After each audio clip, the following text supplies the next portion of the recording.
না, হাঁসের মাংস নিয়ে নিলাম, কেটে ভালোভাবে পরিষ্কার করে নিলাম। এখন রান্না বসাবো। এখানে আলু নিলাম, আলু দিয়ে রান্না করব। এখানে চাউলের গুঁড়ো নিলাম, রুটি বানাবো হাঁসের মাংস দিয়ে খাওয়ার জন্য। এখানে আটা করার জন্য পানি বসিয়ে দিলাম, আগে জোশ করে নিলাম ভালোভাবে। এখন একটু লবণ দিয়ে আবার ভালোভাবে জোশ করব। আসসালামু আলাইকুম, সবাই কেমন আছেন? আলহামদুলিল্লাহ, আমরা ভালো আছি। আজকে আবার নতুন একটা ভিডিও নিয়ে আসলাম। এই যে হাঁসের মাংসের মধ্যে আগে হলুদ দিয়ে মেখে নিব, রঙটা যাতে সুন্দর হয়। আগে একটু মেখে নিলে হলুদ দিয়ে হাঁসের মাংসের কালারটা অনেক সুন্দর আসে। এখন এক এক করে মশলাগুলো দিয়ে দিবে, একটু জাল জাল করে রান্না করব, তাই বেশ খানিকটা মরিচের গুঁড়া দিলাম। এখন জিরা ধনিয়ার গুঁড়া দিয়ে দিলাম লবণ, দিয়ে দিলাম রসুন বাটা, আদা বাটা।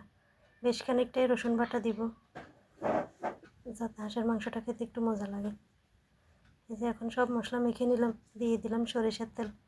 সরিষার তেল দিয়ে একটু মেখে নিব, কালারটা অনেক সুন্দর আসে।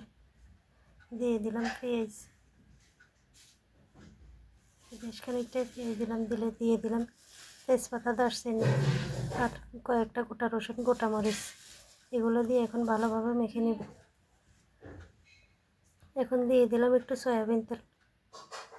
সয়াবিন তেল দিয়ে একটু মেখে নিব। যে মাখা হয়ে গেছে, এখন রান্নাটা বসিয়ে দিলাম। একটু হাত ধোয়া পানি দিয়ে দিলাম, বসিয়ে কিছুক্ষণ জাল করবো। এখন আটাটা করে নেব। যে পানি জোশ হয়ে গেছে, আটাটা করে একটু ঠান্ডা করে নেব। যে আটা করা হয়ে গেছে, নামিয়ে নেব। এখন এভাবে আটা করলে অনেক সুন্দর হয়। আটা হয়ে গেছে, নামিয়ে নিলাম। একটু ঢাকনা দিয়ে রাখবো এখন কিছুক্ষণ, যাতে আটাটা সুন্দরভাবে সেট হয়ে যায়। এদিকে মাংসটা একটু নেড়ে দিলাম আবার, যাতে নিচে লেগে না যায়। এখন একটু ভালোভাবে নাড়া লাগবে। এই যে মাংস বলক এসে গেছে, কালারটা অনেক সুন্দর হয়েছে। এখানে একটা মশলা তৈরি করে নিলাম, সব মশলা দিয়ে জায়ফল, জয়িত্রী আরও বিভিন্ন রকমের মশলা দিলাম। এগুলো দিয়ে এখন ভালোভাবে কষাবো। দিয়ে দিলাম একটু টক দই। এখন বেশ কিছুক্ষণ জাল করব। এদিকে আটাটাও মতিয়ে নিব এখন ভালোভাবে। এই যে মাংস কষানো হয়ে আসছে, অনেক সুন্দর হয়েছে কালারটা। দিয়ে দিলাম পানি। পানি দিয়ে এখন বেশ কিছুক্ষণ জাল করবো আবার। এই যে মাংস বলক এসে গেছে, একটু নেড়ে দিলাম। এখন একটু কিছুক্ষণ কষিয়ে নিব। কষিয়ে আলু দিয়ে দিলাম। আলু দিয়ে এখন আবার মিক্স করে নিব। মিক্স করে বেশ কিছুক্ষণ জাল করব। এদিকে আটাটাও মতিয়ে নিলাম। এখন রুটি বানিয়ে নিব। এদিকে আলু মাংস কষানো হয়ে গেছে, এখন পানি দিয়ে দিব। পানি দিয়ে জাল করে নিব, হওয়া পর্যন্ত একটু জাল করব। এদিকে কয়েকটা ডিম সিদ্ধ করে নিলাম, এগুলো মাংসের সাথে দিয়ে দিব।